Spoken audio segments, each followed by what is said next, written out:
this presentation into two or three different videos of about 10 minutes each. So let's get right into it. So what is money?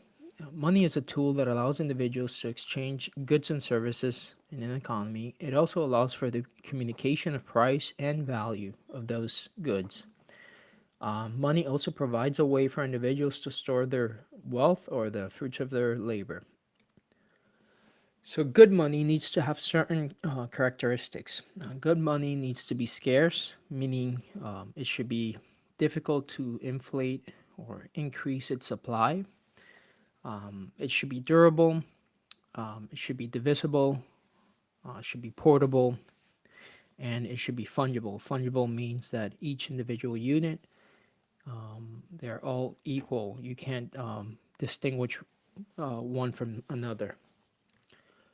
So historically, money has taken on different forms and shapes. So we have what's called barter. Barter basically entailed the transaction of goods in an economy without the use of money. So, for example, I have a cow. You have three beans. That's a barter transaction. Of course, it introduces problems. It's not practical. It introduces a problem of the double coincidence of wants. So, because of this issue that arose very early on during barter transactions, we obviously needed a form of money, right, in order to transact, make in order to make things um, practical. And so we introduced commodity money, and commodity money has taken on very different forms and shapes, and it's it's range from being seashells to being metals like gold and silver. Prior to metals, we had feathers, we had salt, essentially practically anything you could imagine. So stones, rice stones, this is an interesting story. Rice stones were a form of money in the island of Yap in the Pacific. So here we can see where the island of Yap is, adjacent to Palau Island, a few others. So the interesting thing about rice stones, basically these stones were quarried by the Yapese meaning the people who lived in Yap Island. They quarried these limestones in Palau Island here. They had to travel to Palau Island to quarry these stones and transport them back to the island of Yap by canoe or by boat or whatever. This is back in the 18th and 17th century, so long time ago. And what's interesting is that these stones couldn't be quarried in the island of Yap because they were not found here. Um, so it basically makes these stones intrinsically valuable because they were scarce. You had to expend energy, you had to take on risk. It was a very labor intensive process to transport them back to Yap. And that's what gives these stones value. These stones wouldn't move, they would just be positioned at different places. And people would, the people of Yap Island would keep a mental ledger or a written ledger where they would know who owned each stone. So they would use these stones to trade for land. They would use them as dowries. They would use them as gifts. But the point being is that you couldn't find these limestones in the island of Yap. They were found in a neighboring island, and you had to expend energy. And it was a very risky and intensive, labor intensive process in order to transport them back to Yap Island. And the fact that they were not found in the island of Yap made them scarce and made them good money.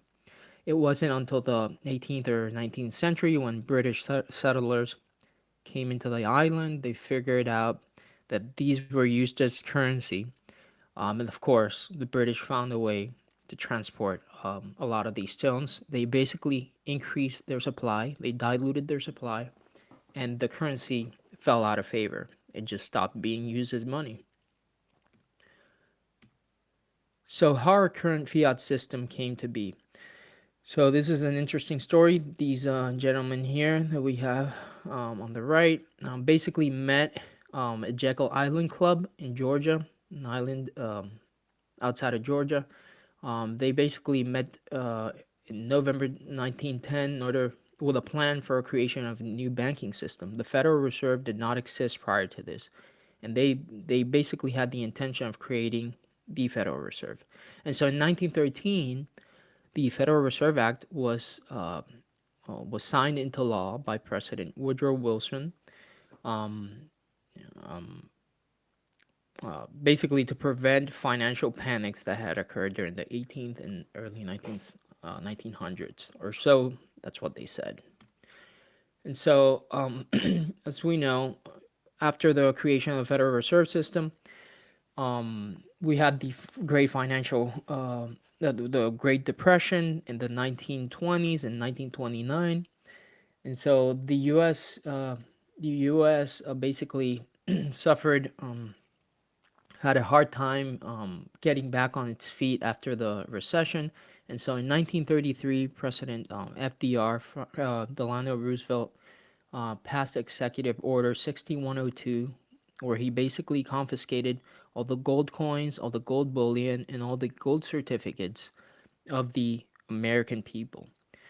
So basically, the American people had to hand in their gold. They would be paid about $20 a troy ounce for that gold. And what the U.S. did is that the following year, 1934, the gold was revalued to $35 an ounce. So that effectively depreciated, that effectively devalued the dollar by about two-thirds. It went from being $20 to $35 an ounce, an ounce of gold. So that was essentially basically a de facto devaluing of the dollar. The reason stated, the stated reason for the order was that hard times had caused hoarding of gold, stalling economic growth, and worsening the depression, as the U.S. was then using the gold standard for its currency. So Bretton Woods, 1944. So in Bretton Woods, New Hampshire, 44 countries met together in order to establish the World Bank, and basically set the gold standard at $35 an ounce. Um, so what they did is that they kept the dollar. The dollar is still pegged to gold, $35 an ounce, and then all other currencies of these 44 countries were pegged to the dollar. And so you could only, in order to obtain gold, you had to get your hands on some dollars. You couldn't use other currencies to buy gold. You had to buy dollars with other currencies, and with those dollars you could get some gold. And this is only for countries. I believe individuals couldn't exchange their dollars for gold. I believe this is only for countries. And so, what happened after the Bretton Woods Agreement? The U.S. Went into a massive shopping spree. We expanded. We had the great boom of the 1950s. After World War II, we started spending a lot on social programs in the 1960s. And so other governments started to take note that, we might not have all the gold that we said we had. And so, like, they were noticing that we were spending a lot more money than we probably had in gold reserves. And so that led many countries to want to retrieve their gold from our coffers in the Federal Reserve. And so France, I believe, sent a one of their boats in order to retrieve that gold. And in 1971, President Nixon directed the Secretary of the Treasury back then to temporarily suspend the convertibility of the dollar into gold. As we know, this was actually not temporary, it was permanent. But that's essentially how our fiat system came to be. And so since 1971, we basically completely severed the tie of the dollar backing by gold. And so we've been in a fiat standard for the past 50 years. Basically, a financial experiment. That's essentially what it is. as fiat basically means let it be done or by decree. And so since 1970s, we can see here, this is a chart, actually a chart by the Federal Reserve, total public debt. Um, we're sitting up here at over 36 trillion. This is in trillions of dollars. And in 1970s, we can see we're probably a couple, maybe a couple $100 billion. So we've massively increased our debt since then. It's been 50 years. And as we've massively increased our government debt, we've also significantly decreased the purchasing power or the value of our dollar. And as you can see, this is a one-way street. It's basically, it has its ups and downs, but it's a one-way street. The dollar will continue to depreciate over time. It's just made to depreciate. I like this quote by Voltaire: "Paper money eventually returns to its intrinsic value of zero.